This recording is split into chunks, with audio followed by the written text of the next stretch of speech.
All right. Okay. Wow. What an honor. What an honor to have you here today. Let me just put you on screen as well so we can. All right. There it is. Ladies and gentlemen, the regulator, the trust buster herself, FTC Commissioner Lina is in the building. This is spectacular. Thank you so much for coming on. And it is a joy to have you here. It is actually a momentous time to have you here as well, as breaking news just came out approximately half an hour ago that a judge has blocked Kroger's $24.6 billion merger with Albertsons, where the judge sided with the FTC, finding that the deal would reduce competition for U.S. grocery shoppers. Not sure if you want to speak on that at all. I don't know. I mean, it is breaking, but thank you so much for coming on. Well, thank you so much for having me. It's so great to be here with you. And yeah, I was just literally before I jumped on this reading the opinion that we just got from this judge in Oregon. This was the largest proposed supermarket merger in U.S. history. It's still in litigation, so limited what I can say, but this is a big win for the FTC. Hell yeah. So you are, I think, one of the unsung heroes who is criminally underrated in the Biden administration and did not, in my opinion, get the worthy praise that you and your team deserved. Having said that, I wanted to talk to you about a lot of the the issues that you've tackled. But before we get to that, if you don't mind, is it possible for you to describe maybe what you do and what the concept of trusts are or monopolies are and how they come about in America? Yeah, happy to. So I serve as chair of the Federal Trade Commission. This is a federal agency that was created 110 years ago. We actually just celebrated our 110th birthday.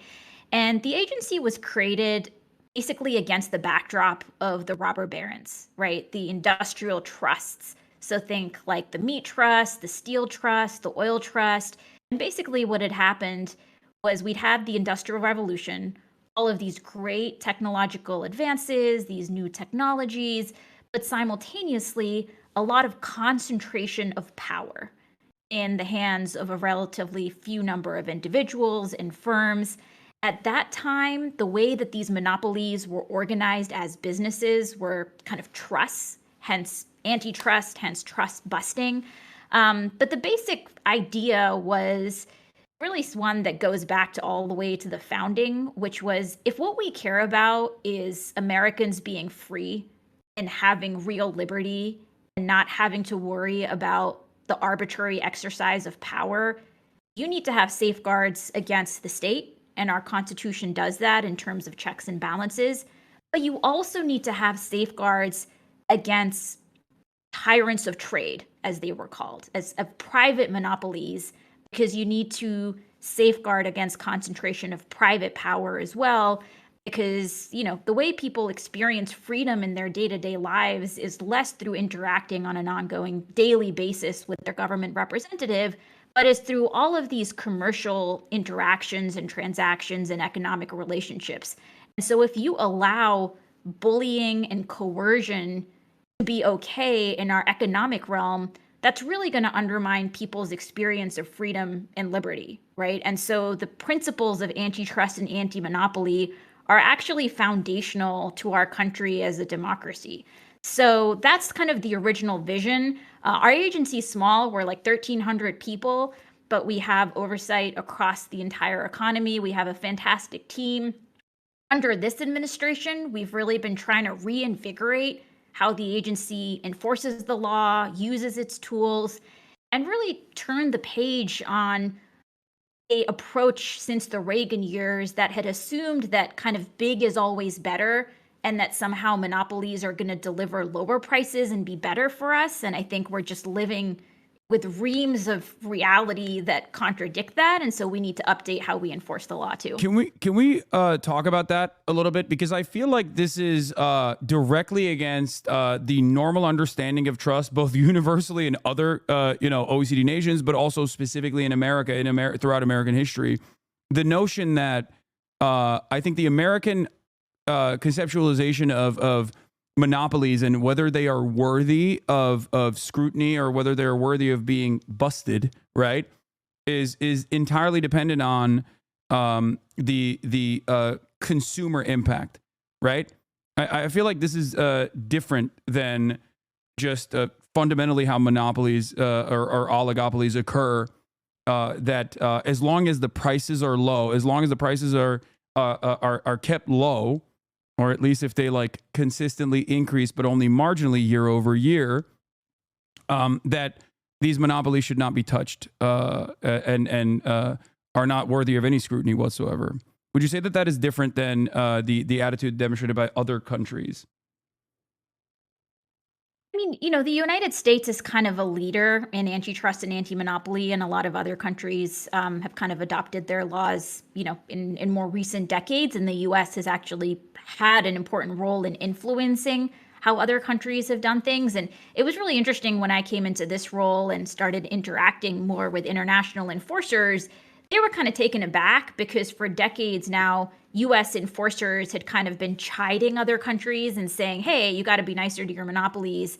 And, under this administration, we were like, no, we're going to enforce the law. We need to, be really assertive. We need to protect the public from this type of law breaking. And you're right that there are different ways that monopolies can illegally abuse their power, right? They can hike prices, they can depress wages, they can squash out entrepreneurs and new businesses. And I think what's been really perverse is that even if you say, okay, what the philosophy of the last 40 years was, we're only going to address law violations by monopolies that they're raising prices, that we've actually seen higher prices in a whole set of areas. And so that approach on its own terms seems to have failed in ways that created kind of the opening to come in and say, hey, we're going to, take a fresh look and reinvigorate things. Yeah. Yeah, because the obvious elimination of competition is if you want to be the domineering force in a market, then inevitably when there's no more competition remaining, you get to set the prices, and you can slowly but surely, depending on how much you want to improve your profit margins, increase the prices, or at the very least, tackle certain other aspects of the productive forces, i.e., labor, and consistently make labor or never really keep up with never increase wages in a meaningful way. And I think it harms both workers, but it also ultimately inevitably harms the consumers as well. So obviously, I am on a platform that's owned by Amazon, but I have to ask you, as someone who has been very critical of Jeff Bezos' practices and Amazon in general, so you wrote a formative work at, I believe, Yale Law School that specifically tackled Amazon as a monopoly. And I was wondering if you could talk a little bit about that and what what that journey was that got you to become the commissioner of the FTC at such a young age. Yeah, so I had a bit of a funny backdoor way into all of this work, which was I actually originally wanted to be a journalist and a reporter. I graduated during the financial crisis, where Terrible profession. Jobs generally were hard. You're doing so much more important work, I think. But ended up kind of landing with a think tank that had a little bit more of a journalism bent to it. But my job was really to do research to understand had different industries and markets evolved over decades. And so my job was to document market structure, which can sound kind of technical, But basically, I was kind of doing deep dives into areas like agriculture, like book publishing, like airlines, like rental cars, like all sorts of commodity markets. And across the board, and somewhat of an underappreciated trend in our economy, has been one of systemic consolidation. So, where decades ago in a particular market you had dozens and dozens of competitors, today, in part through mergers and acquisitions, you've gone from dozens to just a handful. And sometimes this degree of consolidation can kind of be masked from people because you can go to the grocery store and see dozens of brands, be it in laundry detergent or diapers or what have you. But actually, those dozens of brands are still only controlled by a handful of companies, right? Yeah. And so there can be this illusion of choice, and that consolidation and centralization of power was something that was really fascinating to me, especially since we had these laws on the books that were supposed to be anti-monopoly, but it seemed that some of these laws were instead now facilitating that very consolidation, monopolization. So I just became really fascinated in like, how did this happen? A lot of my job at that point also had involved just talking to regular people. So I spent a lot of time understanding how the chicken farming industry worked, where you basically have, millions of consumers on one side, thousands of farmers on the other, and they're actually just connected by a handful of these giant chicken processors. And so what that means practically is that if you're a chicken farmer in America, your entire livelihood can be dependent on the whims of a single company. And talking to these chicken farmers, you sensed a real sense of fear, honestly, about not wanting to get on the wrong side of this firm, about waking up one day and getting handed the sickly chicks instead of the healthy ones. And it was just an exercise of arbitrary power that our nation and our values are supposed to be against. And so fast forward, I decided to go to law school, ended up writing this paper that was in part informed by the conversations I had with investors and the small businesses that were selling on Amazon. And ended up writing a piece around how the governing framework of antitrust, I thought at that time, was not adequate for capturing the reality of how digital platforms in particular could amass and exercise monopoly power. Yeah. One of the predatory practices of Amazon that's like pretty obvious for people is routinely trying to purchase using the algorithm that they have inside of their sales structure to figure out like what products are actually working really well, and then as far as I understand, either trying to buy out these companies in its entirety, or if they don't play ball, if they want to retain ownership over their product, like creating an alternative product, pushing the I believe it was a diaper, right? Like there's a diaper company, there's like a story around a diaper company that's like very famous, creating a Amazon basic version of that same product, pushing down within its own search function the competitive product, and also underpricing like the new competitive product that they've made in an effort to basically destroy this smaller producer, with the hopes of either down the line purchasing them for pennies on the dollar, or just completely crippling them and bankrupting them.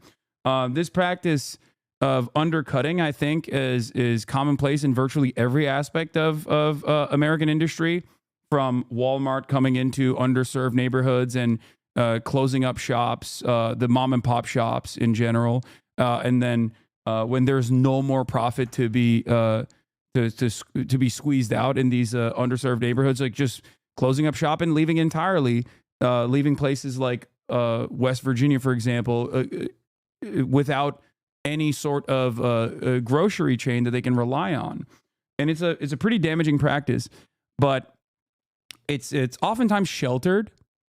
It's oftentimes not immediately addressed. And I wanted to talk briefly about the communication strategies, because something that I've always been fascinated by is the invisible ways in which the government works that we kind of take for granted, from the FDA, all the regulatory agencies like the FDA down to the FTC, SEC, and or even like the National Weather Service, for example. Like we don't really factor in the ways in which like our lives are made better and improved by people like yourself. So how do we address that? What are some of the biggest W's, for example, that you have had with the FTC under your reign, under the Lina Khan regime, that you don't think has gotten like proper consideration?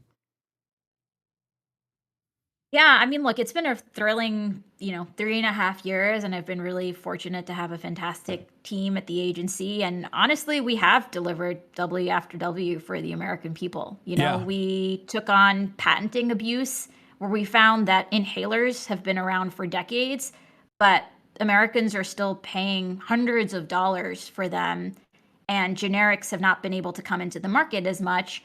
Our team took a close look and figured out that part of why that was is that some of these inhaler manufacturers are listing patents for things like the little piece of plastic on your inhaler. Yeah. And so we called that out. And then 3 of the 4 big inhaler manufacturers said they're going to drop how much Americans pay down from hundreds of dollars to just $35. We've taken on non-compete clauses. These are the contractual provisions in people's employment contracts that say even after you leave your current employer, you can't go work for certain competitors. You can't go start your own competing business. These non-competes started off in the boardroom, but they now, are in employment contracts for janitors, security guards, fast food workers, people making minimum wage, doctors across the country, healthcare professionals across the country.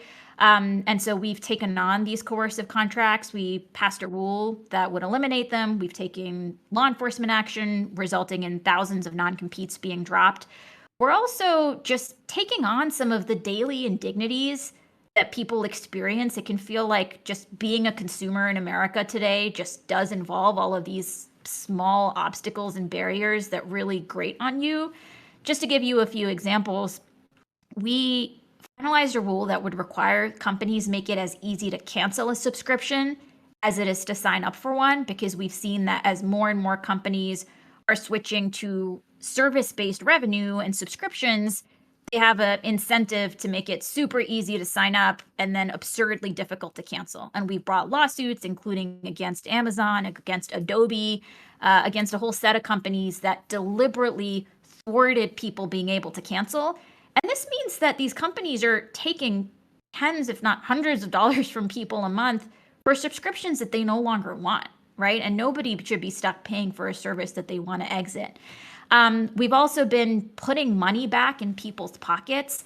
Actually, just yesterday, we announced that we're starting to send back checks to people that were tricked by Epic Games. We brought a lawsuit against Epic, finding that they had basically, led people to make purchases they didn't intend.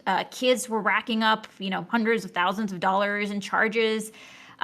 So we brought a lawsuit there. We're sending back, we just sent back $72 million is the first tranche of money back.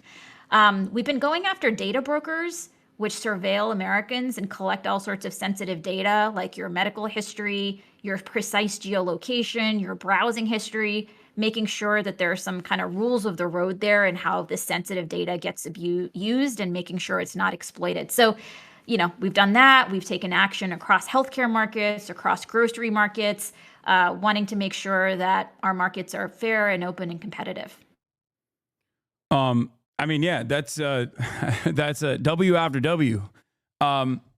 So do you feel like there is a way to properly communicate these things to the broader public? Like, if we're going to be super serious, I know you're a government official, so I don't know, how much, like, what you can say in an official position, in an official capacity, but like, do you feel like the coverage on this has been sufficient? Because I was rather shocked to see you on 60 Minutes, if I'm being honest. Like, you rarely ever see invisible government employees be prominently displayed like this. But do you feel like this is a good thing? Do you feel like it was enough?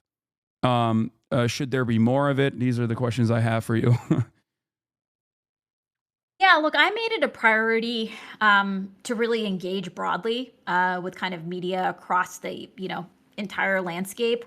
I also made it a big priority to go out and learn from people across the country. And one thing that's interesting about the type of job that I have is that it's very easy to become very insulated where the kind of people that you're interacting with, the kind of information that you're getting on a day to day basis is coming from a relatively small number of sources, and it can lead to blind spots. And so, a big priority for me has been actually opening the doors of the agency and just making it easier for people to give their views on what's happening out there, to share problems that they're seeing.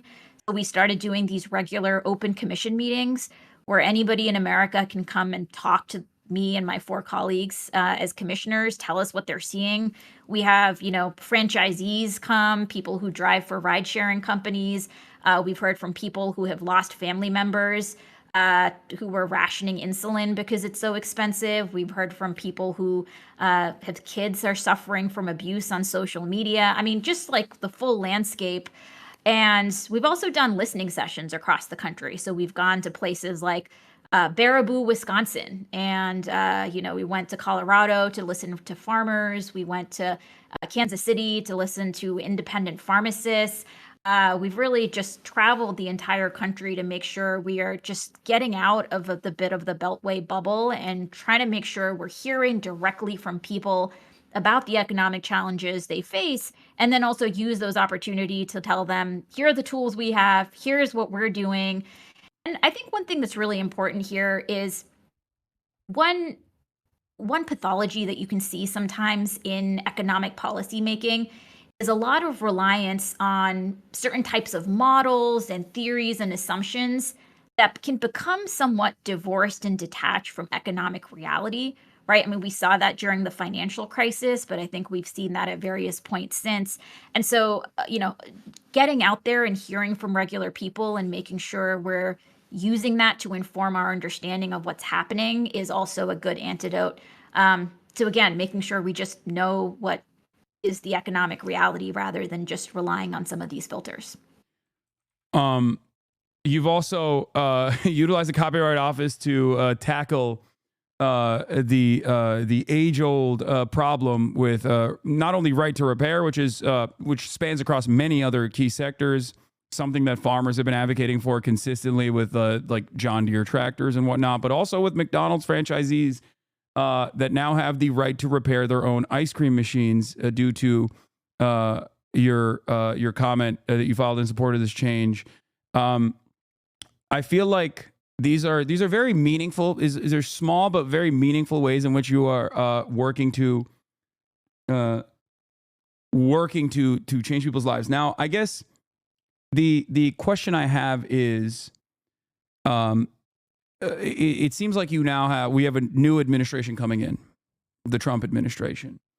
Now, there have been some interesting developments in terms of the way that Donald Trump at least responds to public pressure in a unique way that is unceremonious, unorthodox, in comparison to his other Republican counterparts.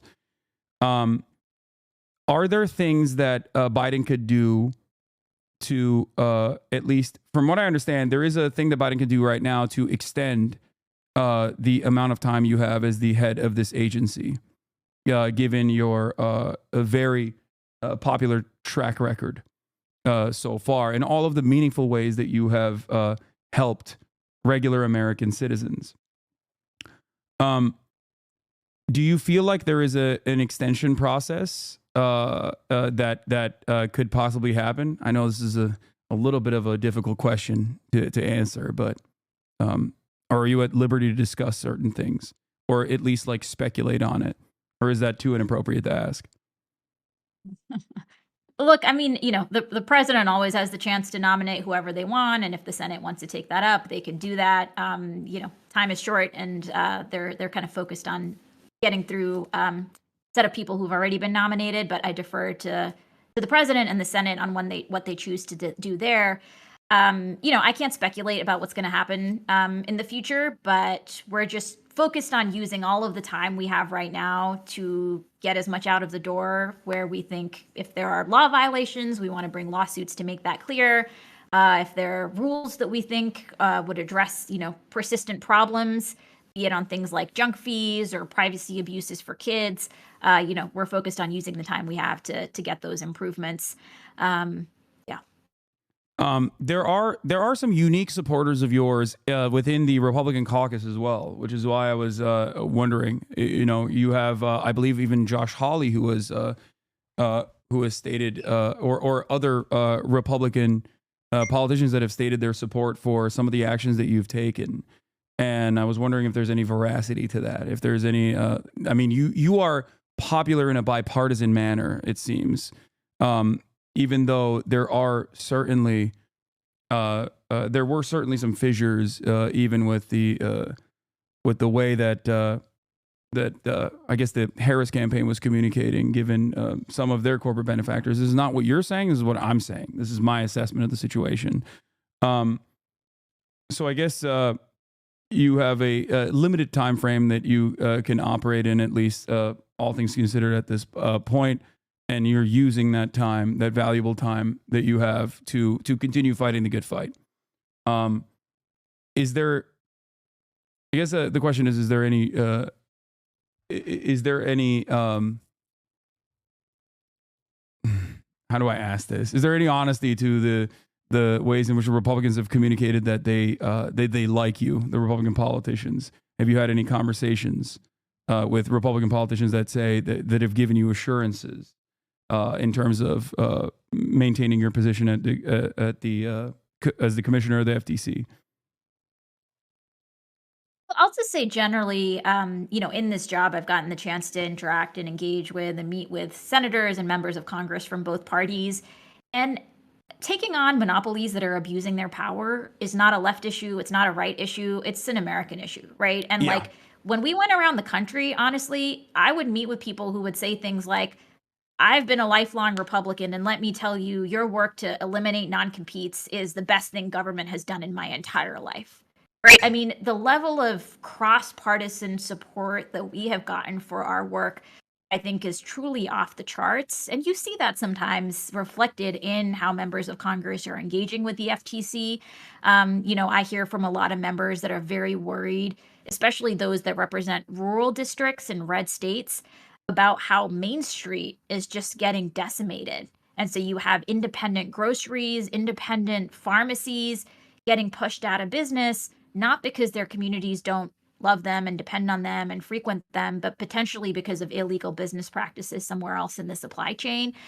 We hear bipartisan concern about, private commercial surveillance and how that's affecting people's rights. I think on things like junk fees and subscription traps, taking those practices on is pretty unobjectionable. So I do think that we see a lot of, at a grassroots level, popular cross-partisan support for taking on illegal monopolies and illegal, actions by corporations.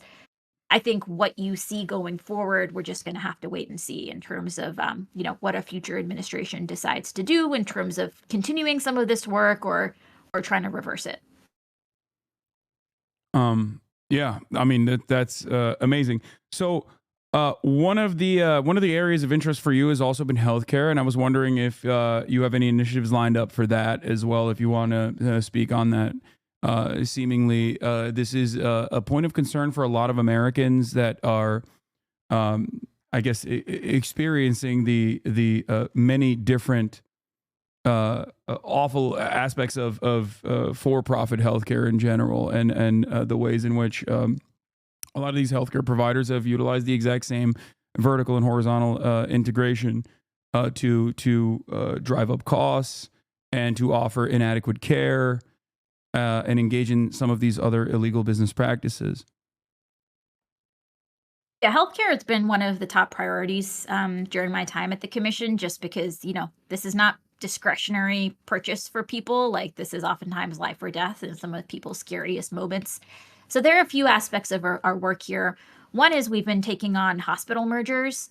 There have been just decades of mergers between hospitals, and there's a lot of research showing that after hospitals merge, prices go up and quality of service goes down.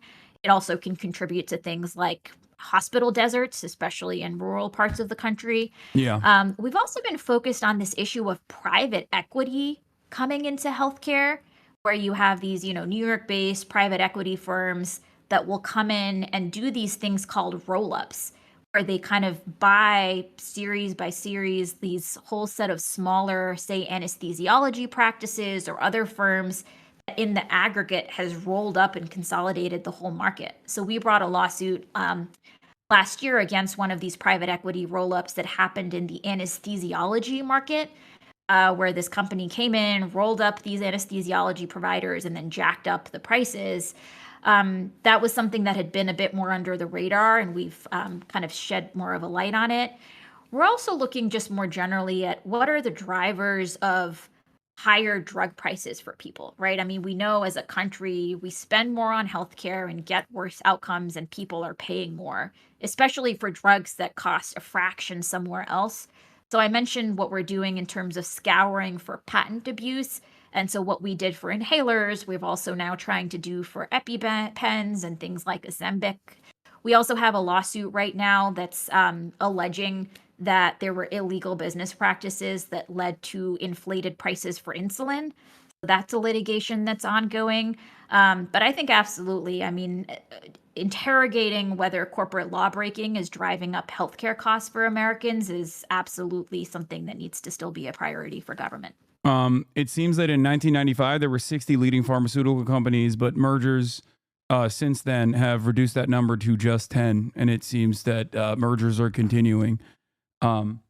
This is there a way that is there a way to directly communicate to the people that are listening, like how that ends up driving up costs, like to talk about it at the individual level? Because in the same way that you mentioned, in the same exact way that you mentioned how pharmaceutical corporations oftentimes engage in like patent cycling, which is very common. It's super common practice in general to disrupt the or to engage in like a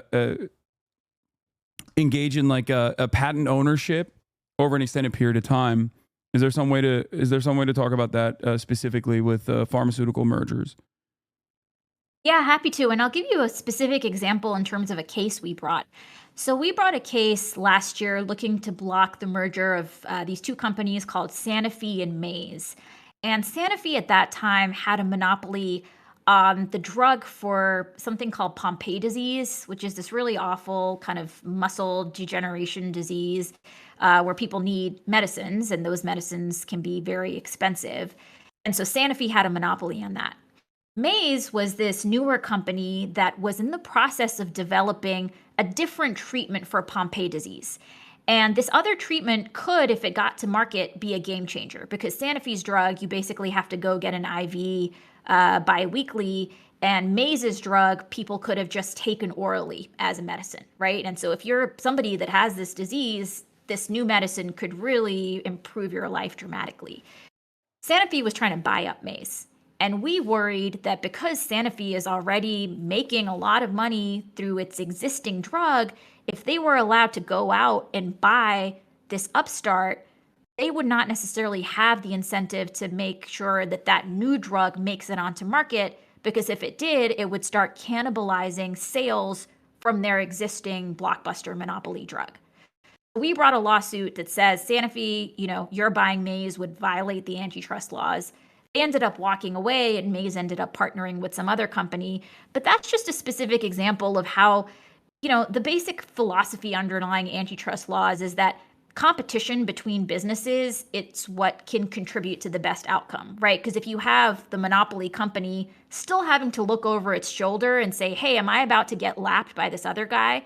It's going to make them go faster, right? It's going to make them try to compete for people's businesses rather than just be confident that they've locked up the market and then they can become too big to care. They don't have to worry about, competing on price. They don't have to worry about innovating. And so that's just one example of how robust merger enforcement can make sure that Americans benefit from healthy competition on price, on innovation. That's on the consumer side. Like that's a consumer protective action. But I think it's also important to recognize the labor side of this equation as well. And I was wondering if you could at least speak a little bit.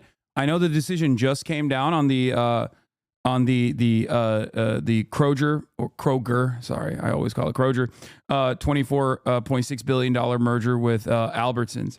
Because when this conversation was taking place in a lot of mainstream media, the arguments that were presented was that these guys have labor unions. Some of them are actually like corporate unions in general, but regardless, they have like some semblance of labor unions, and that that this was actually this merger was necessary because it was life saving. It was going to save this business at a time when they are having a difficult time competing with massive online retail stores such as Walmart and Amazon that are completely dominating the field.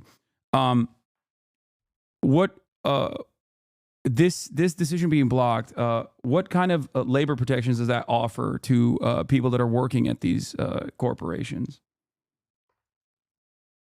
So, one thing that our lawsuit alleged was that if this merger goes through, it's going to mean higher grocery prices for shoppers, but it's also going to be worse for the workers. And this is the first time that the FTC has ever sought to block a merger, not just because it's going to be bad for consumers, but also because it's going to be bad for workers. And, especially in recent decades, antitrust enforcers had not really been focused on the worker harms as much. And that's something we've really looked to change.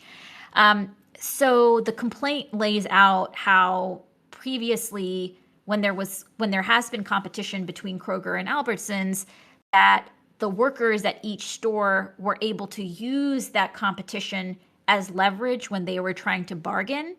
And that if you allow these two companies to merge, that leverage that comes from having a potential alternative employer or an alternative store where customers can go if there's a strike, but eliminating that leverage point and bargaining leverage would ultimately be bad for workers. So again, this is still being litigated, but that was in the complaint as an explanation for why this merger would be bad for workers. When the FTC team put on the trial, they actually had on the stand some of the workers that are currently employed by these stores so that they could also share their experience. And just generally, I mean, there's a lot of empirical evidence that now shows that after mergers, workers have seen, pay cuts or a limit in any pay rises. You often see layoffs. You can see workers have less negotiation power to figure out, will I even have a stable, predictable schedule? And so, these are all dimensions of competition on the labor front that are important to protect for people. Lina Khan, thank you so much for coming on. I know you had limited time here. You're obviously very busy doing incredibly important work, both advocating for American workers and also advocating for American consumers. I hope to have you again on the broadcast soon. I know you have a busy day. Thank you so much for taking some time out to talk to us. It was wonderful to have you. Is there any last note that you want to end this conversation on? No, just want to say thank you for having me on. And yeah, we'll look forward to continuing the conversation. All right. Have a good one. Bye. You too. Take care. Bye bye.